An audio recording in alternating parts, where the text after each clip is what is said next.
19h, merci de nous rejoindre sur A24 News. Madame, Monsieur, bonsoir. Voici les titres de l'actualité.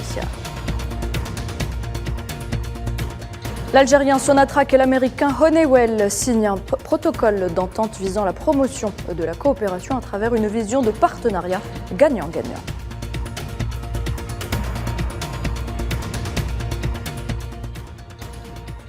En RDC, le bilan du massacre des civils perpétré le 29 novembre dernier dans le village de Kichiché est passé d'une centaine à plus de 270 morts, un massacre fermement condamné par l'Algérie.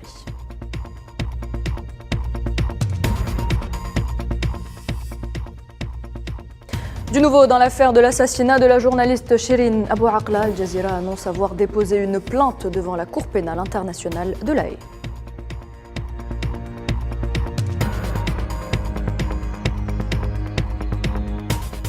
Et puis les dirigeants des pays membres de l'Union européenne et ceux des pays des Balkans réunis à Tirana à l'occasion du sommet Union européenne-Balkans occidentaux 2022.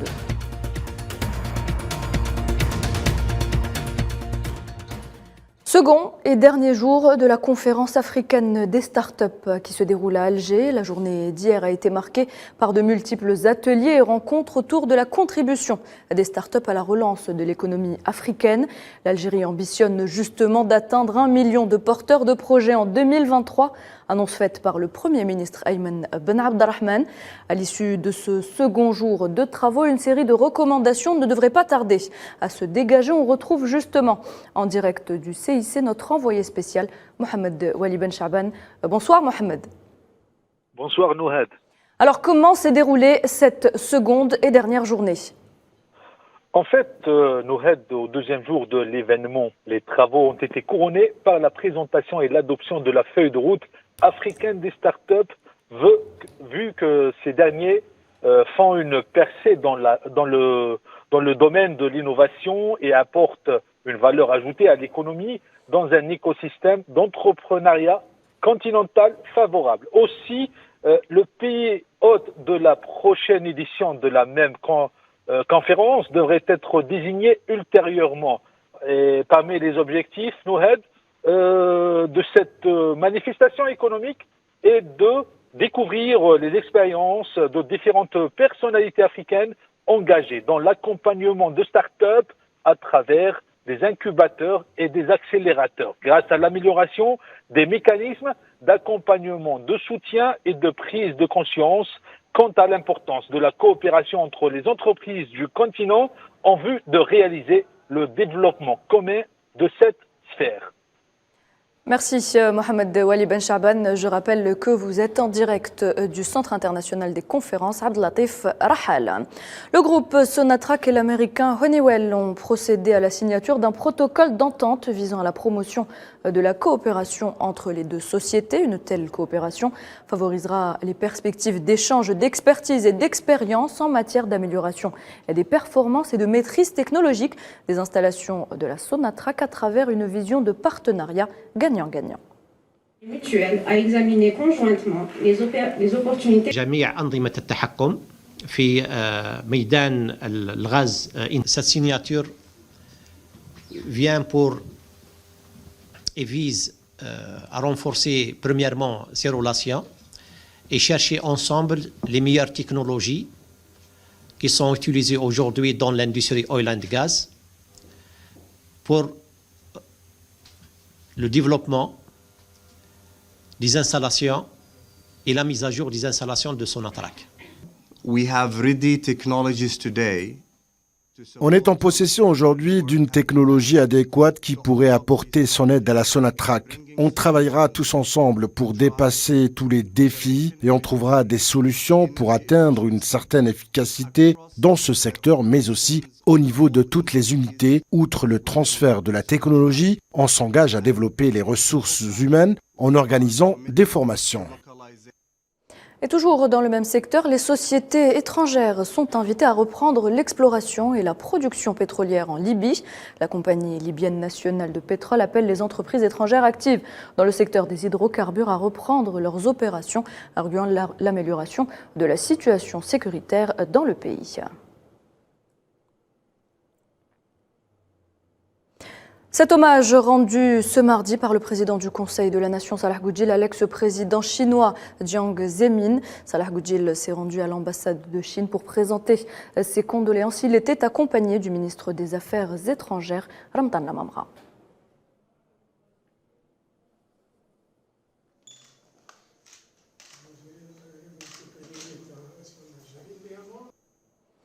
Au Mali, le gouvernement a annoncé le retour de Choguel Maïga au poste de Premier ministre après une absence de 4 mois suite à un AVC. L'intérim était jusqu'ici assuré par le colonel Abdoulaye Maïga. Nariman Zekar. Après 4 mois de repos médical, Choguel Maïga reprend officiellement son poste de Premier ministre du Mali. Civil et vétéran de la politique, nommé Premier ministre en juin 2021, il avait été contraint de se mettre en retrait en août 2022 après avoir été victime d'un accident vasculaire cérébral. Je suis revenu à vous aujourd'hui grâce à Allah, grâce aux bénédictions de tout le monde, grâce à mon moral de fer qui a été entretenu par le président de la transition et ses collègues de la rectification, je dis bien civils et militaires. Le retour du chef de gouvernement faisait l'objet de spéculations depuis plusieurs jours. Il avait notamment été reçu le 25 novembre par le colonel Assimi Goïta, chef de la transition, à qui il avait dit être apte à reprendre du service. L'intérim de 4 mois a ainsi été assuré par le colonel Abdoulaye Maïga, également ministre de l'administration territoriale et de la décentralisation et porte-parole du gouvernement.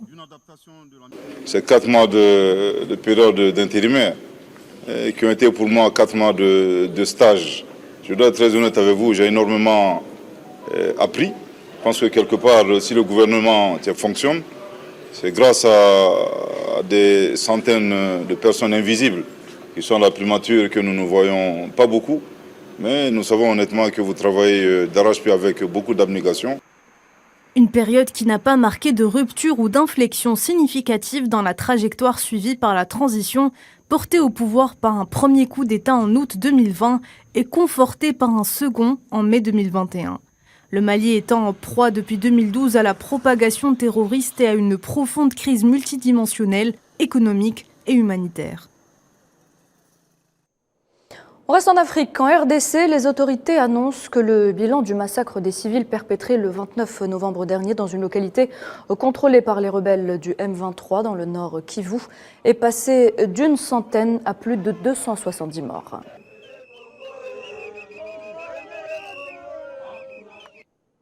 Ce massacre a été fermement condamné par l'Algérie qui présente ses sincères condoléances aux familles et proches des victimes et ses vœux de prompt rétablissement aux blessés, assurant le peuple et le gouvernement congolais de sa solidarité. L'Algérie qui souligne par ailleurs l'impérieuse nécessité du respect du droit international humanitaire en toutes circonstances et appelle les différentes parties au conflit à l'apaisement et à la retenue ainsi qu'à la poursuite du dialogue.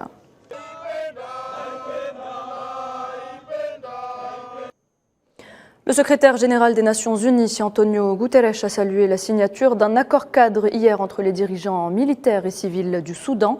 Guterres a fait part de son espoir pour que cela puisse paver le chemin pour une transition dirigée par les civils dans le pays. L'Algérie, de son côté, a aussi accueilli avec une grande satisfaction l'annonce de la signature par les parties soudanaises de cet accord cadre politique.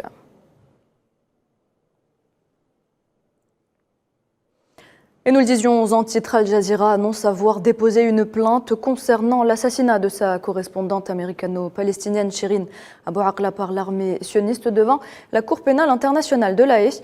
La chaîne qatari a souligné que les nouveaux éléments de preuves révélés à partir des déclarations de témoins et des séquences vidéo montrent clairement que Shirin Abu Akleh et ses collègues ont été victimes des tirs par des forces de l'occupation dirigées vers eux.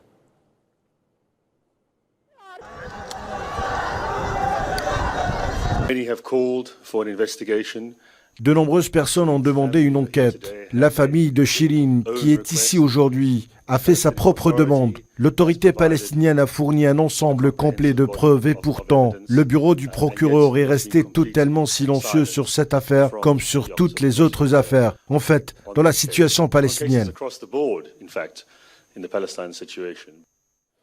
Les dirigeants des pays membres de l'Union européenne ainsi que ceux des pays des Balkans sont réunis à Tirana à l'occasion du sommet Union européenne-Balkans occidentaux 2022. Le resserrement des liens et l'élargissement éventuel de l'Union européenne sont à l'ordre du jour. Aujourd'hui, je suis absolument convaincu que le futur de l'Europe et le futur de nos enfants sera plus sûr et plus prospère lorsque les Balkans occidentaux feront partie de l'Union européenne. On progresse, on se rapproche, il y a des réformes qui sont nécessaires. Nous avons chacun notre responsabilité et cette réunion aujourd'hui est une étape sur le chemin de ce rapprochement tangible et concret avec cette région importante. Culture en marge de la tenue du 11e Festival international du cinéma d'Alger dédié aux films engagés. L'ambassade du Canada en Algérie a célébré une table ronde en présence de 2 réalisateurs canadiens. Ils ont abordé, aux côtés de réalisateurs algériens, les travaux artistiques comme vecteur de rapprochement entre les cultures. Sofiane Baroudi nous en parle. L'ambassade du Canada en Algérie a célébré une table ronde sous l'intitulé « Regards croisés entre le cinéma algérien et canadien » en marge du Festival international du film engagé d'Alger, dans l'objectif de renforcer les relations entre les 2 États et d'ouvrir de nouveaux horizons pour approfondir la coopération bilatérale. La culture est quelque chose de spécial, la culture est quelque chose qui touche le cœur. Alors c'est pour cette raison que nous sommes en train de bâtir un programme de diplomatie culturelle pour faire des connexions avec une touche artistique pour mieux jumeler les intérêts de nos populations. Si on peut partager des différents points de vue dans le domaine culturel, je pense que ça introduire des nouvelles connexions qui ne seraient pas possibles autrement. Alors. La table ronde a été co-animée par 2 réalisatrices algériennes et 2 réalisateurs canadiens, dont les films à l'accent résolument engagé sont au programme du FICA 2022. Un échange profond a pris lieu dans l'espace, permettant de croiser les points de vue sur des thématiques propres à l'engagement politique, à l'instar de l'action mémorielle, de la lutte contre le racisme, de celle pour la justice sociale et l'égalité civique, ou encore de l'importance de la production cinématographique dans l'action transformatrice. Les gens sont de plus en plus à l'aise à faire des commentaires, il y a une montée du racisme claire. Je pense que les histoires de sport en général, c'est des histoires à travers lesquelles les gens se reconnaissent. Le sport, c'est un endroit où les gens se rencontrent, des gens de tout horizon, de toute culture. Puis c'est une façon d'inspirer les autres. Puis c'est pas pour rien que souvent dans les histoires de sport, il y a un combat pour la justice sociale. Je pense que le mouvement des droits civiques américains, c'est quelque chose qui perdure aujourd'hui encore. C'est un combat perpétuel. Puis quand on dit Black Lives Matter, ça veut dire plus que Black Lives Matter, ça veut dire qu'on est tous humains, on est tous égaux, on devrait se battre pour nos droits collectifs. Si le cinéma est un puissant vecteur d'idées, la culture est sans doute le meilleur ferment, permettant de tisser des ponts entre des horizons diversifiés, au-delà des différences et malgré les distances. Un mot sur le mondial 2022 dans un peu plus d'une demi-heure. Le dernier 8e de finale de cette Coupe du Monde se jouera entre le Portugal et la Suisse. Ce sera à partir de 20h.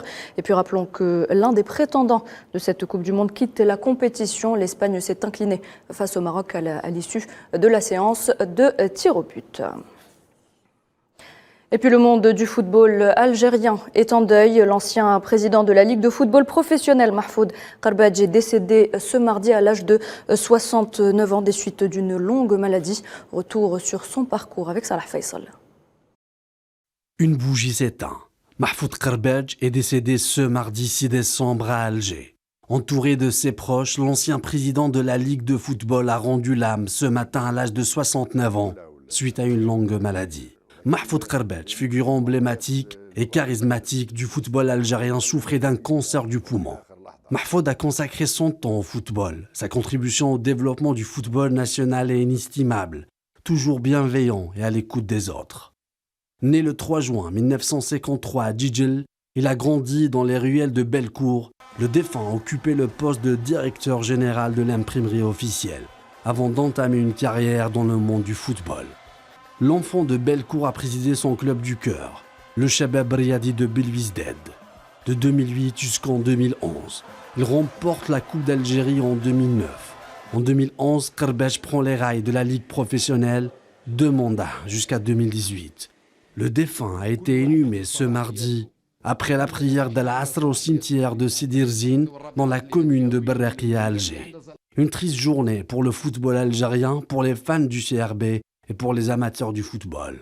Les clubs, les fans, les personnalités ont rapidement rendu hommage sur les réseaux sociaux à l'inoubliable Mahfoud Karbadj. Nos condoléances à la famille du défunt. Voilà, c'est la fin de cette édition. Merci de l'avoir suivi. Tout de suite, un point météo et puis l'information continue sur nos différents réseaux sociaux. Très bonne soirée et à demain.